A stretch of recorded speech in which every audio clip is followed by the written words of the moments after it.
Welcome back, students. Today we are delving into the crescendo of strange case of Dr. Jekyll and Mr. Hyde, the climactic moment when the events of the tale come to a head, leading to devastation, revelation, and the destruction of reputation.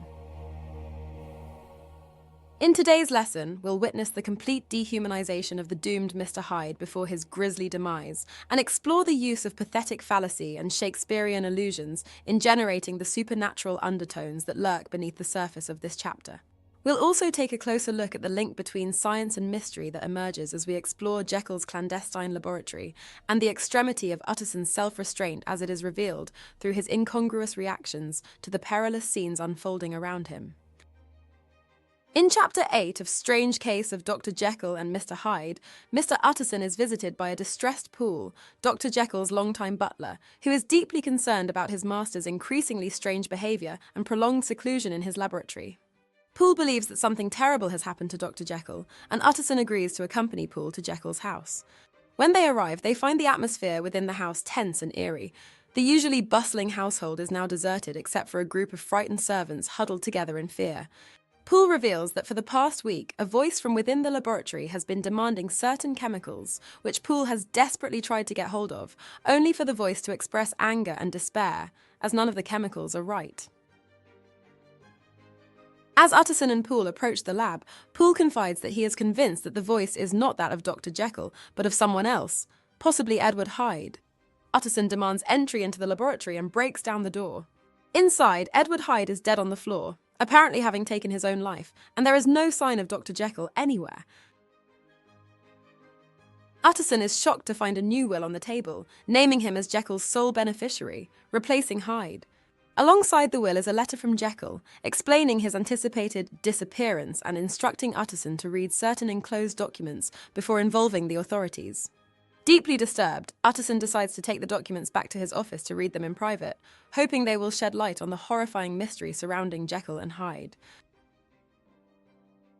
In Chapter 8, Hyde is dehumanized, described with animalistic language and referred to as an it. His movements and sounds are likened to a wild creature, and Poole sees him as an inhuman entity. This extreme strangeness instills fear and loathing, emphasizing Hyde's otherworldly evil. Utterson exhibits extreme self-restraint even during panic and turmoil. As the servants panic, he maintains authority, scolding them for their behavior. He suppresses his own fear, only expressing his suspicions when he and Poole face deadly peril.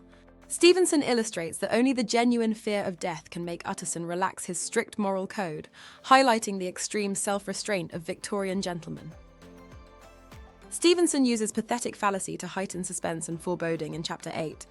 The wild, cold night and pale moon reflect the story's turmoil, foreshadowing darkness. The difficult wind and deserted streets symbolize internal turmoil and isolation, enhancing the ominous mood and foreshadowing the climactic revelation. Although the setting and pathetic fallacy employed in this chapter create an undertone of suspicion, lurking evil and the feeling of there being dark forces at work, it is actually a Shakespearean reference, which confirms this lingering presence of the supernatural.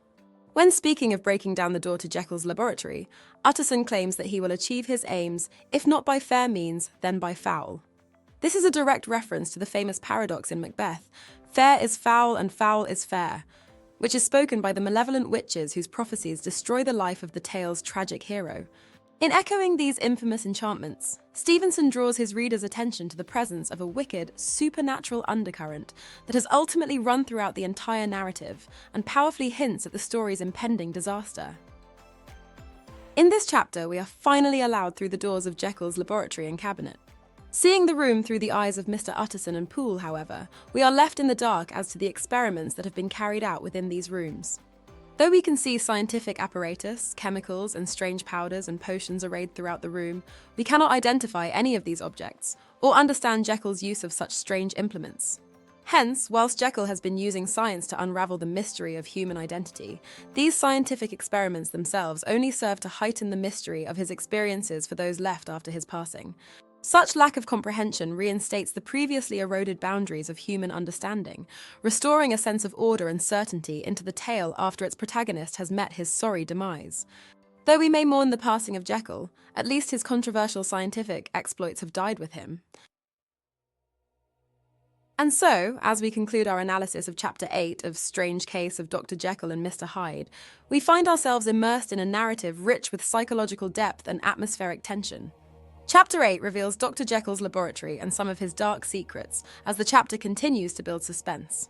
Our journey through this chapter has revealed the extreme self-restraint of Utterson, even amidst panic and turmoil, highlighting the severity of the moral code dictating the behavior of Victorian gentlemen. We witnessed the dehumanisation of Hyde reached its zenith with animalistic undertones. Stevenson's adept use of pathetic fallacy has intensified the atmosphere of suspense and foreboding, with the weather serving as a metaphor for the internal turmoil experienced by the characters.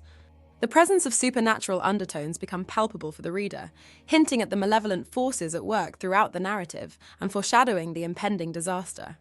Finally, the exploration of Jekyll's laboratory and cabinet served to displace the direction of the novella's mystery, redirecting the uncertainty from the fate of Hyde to the content of Jekyll's scientific experiments and reinstating the boundaries of human understanding. As we bid farewell to Chapter 8 then, we are left with a sense of anticipation and intrigue, eager to unravel the mysteries that lie in the final two chapters of Stevenson's captivating tale.